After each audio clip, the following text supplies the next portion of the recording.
물론 딱 그 변이가 생긴 그 부위에 대해서 생긴 항체는 그 접착력이 떨어질 수 있어요. 그거는 실험실에서도 그런 결과가 있거든요.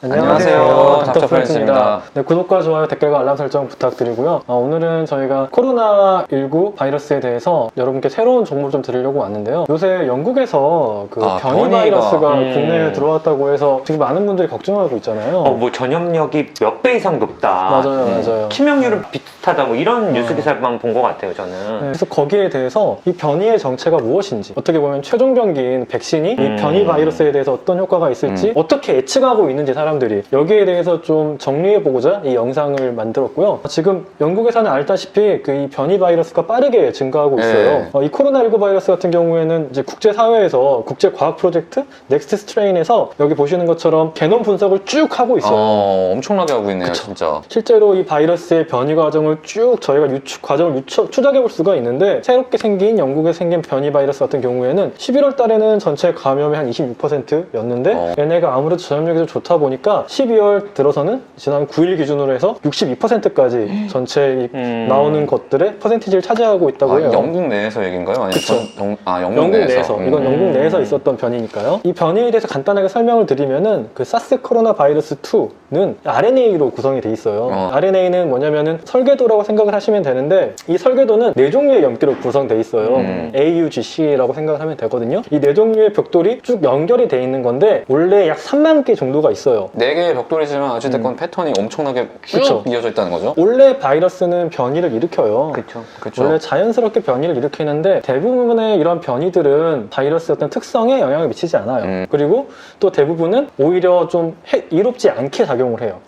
약간 돌연변이처럼. 그렇죠. 근데 정말 우연히 어떤 바이러스가 전염력을 올린다든지 혹은 바이러스의 어떤 치명률이나 증상을 좀 낮춘다면은 이 바이러스들은 조금 더 다른 바이러스에 비해서 더 퍼질 확률이 올라가는 거거든요. 그렇겠네요.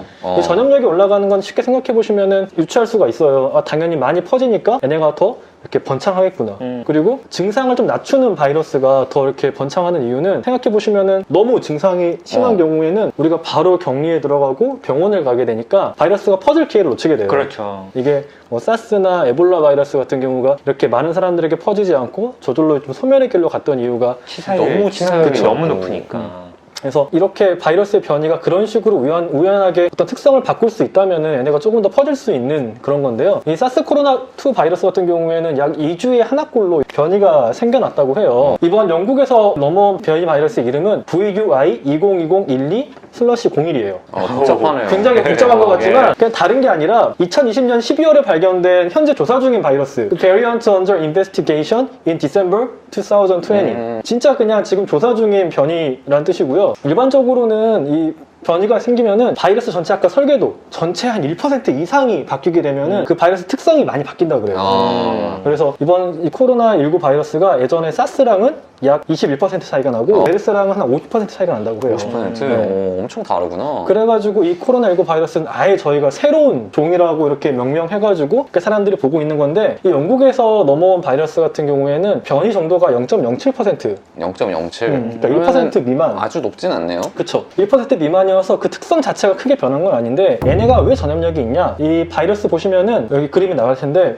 이 스파이크 단백질 있죠. 이렇게 삐죽삐죽한 거. 그쵸. 동그란 거에 야구방망이처럼 꽂아져 있는 얘네가 우리 몸에 들러붙는 그렇죠. 애들인데 딱 여기에 변이가 생겼어요. 더 잘 들러붙게 됐구나. 그쵸. 바로 여기에 변이가 생겨서 여기에 501번째 단백질이 아미노산이 바뀐 거예요. 아미노산이 아스파라긴에서 티로신으로 하나가 바뀐 거예요. 하나가 바뀐 그쵸. 거예요. 이게 정말 작은 변화인데 단백질 하나가 좀 바뀌니까 구조가 살짝 바뀌면서 우리 몸에 조금 더 잘 들러붙게 된 거예요. 가뜩이나 전염력이 높은 바이러스인데 그쵸. 더 높아졌다는 게 좀 걱정이 되네요, 진짜.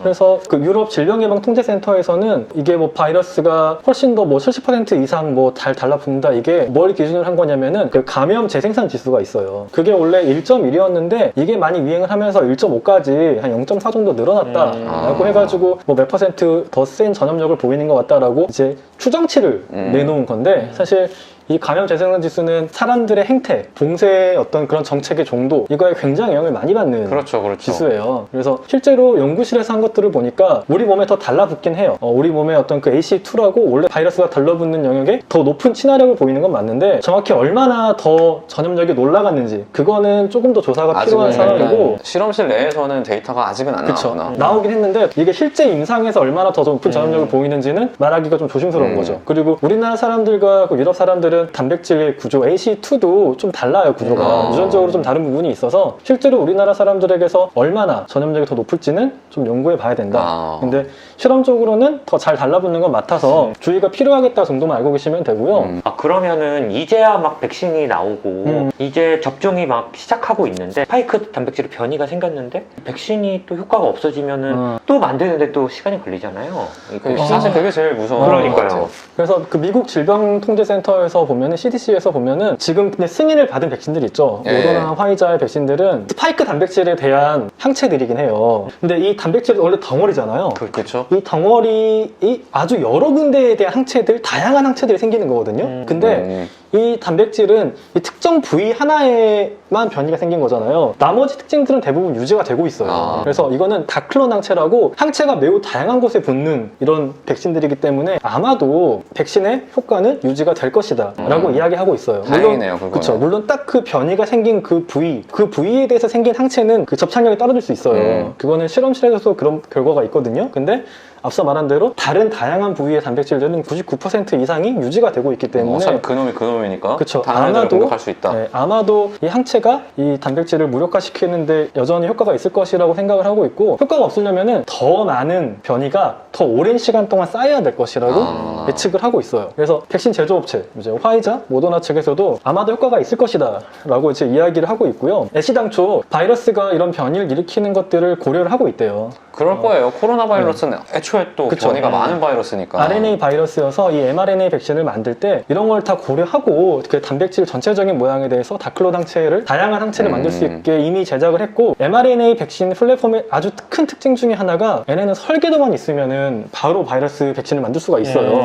그래서 화이자 같은 경우에는 실제로 효과가 아마도 있을 것이라 생각이 되고 약 2주 정도면 알 수 있대요. 자기는 효과가 있는지 없는지. 근데 만약에 효과가 떨어진다. 그러면 얘 mRNA로 다시 만들면 그쵸. 되는구나. 설계도를 우리는 지금 바로 다시 알고 있어요. 6주면 된대요. 야, 새로운 바이러스 백신을 진짜 만드는데 엄청나다. 그래서 인간이 아마도 이 바이러스와의 전쟁에서 이런 요인들로 승리할 것이다라고 과학은 이야기를 하고 있어요. 그래서 너무 불안해하진 마시고 정리하자면은 변이의 정도는 크지 않지만 하필이게 그 스파이크 단백질이 생겼기 때문에 전염력은 조금 더 올라가서 여지가 있지만 아직까지 뭐 중증도나 어떤 병의 경과가 달라진다는 그런 보고는 없고요. 백신의 같은 경우에도 여전 효과가 높을 가능성이 무력화되지는 않을 거다. 그쵸, 더 높고 만약에 잘 안 된다고 하더라도 6주면은 다시 새롭게 만들 수 있으니까 너무 걱정하지 않으셨으면 좋겠습니다. 그래도 사실 전염력이 높다는 것 자체는 환자 수가 더 증가할 수 있고 그럴 여지가 그러면 있어요. 진짜 우리 의료계에서 소화할 수 있는 이상의 환자들이 발생한다는 건 또 의료 마비를 또 초래할 수 있으니까 맞아요. 어쨌든 계속 사회적 거리두기라던가 마스크 쓰기, 뭐 손 씻기 이런 거는 강조를 해야 되겠네요. 그쵸? 네, 맞아요. 예. 많은 분들이 이렇게 힘내서 거리두기도 하고 있고 코로나 블루가 정말 우리 곁에 있지만 꿋꿋이 또 이겨내면서 하고 있다고 생각을 해요. 그래서 꼭 이 코로나와의 싸움에서 얼른 빨리 백신이 들어와서 우리가 좀 자유로워질 수 있기를 바라겠습니다. 예. 네, 감사합니다.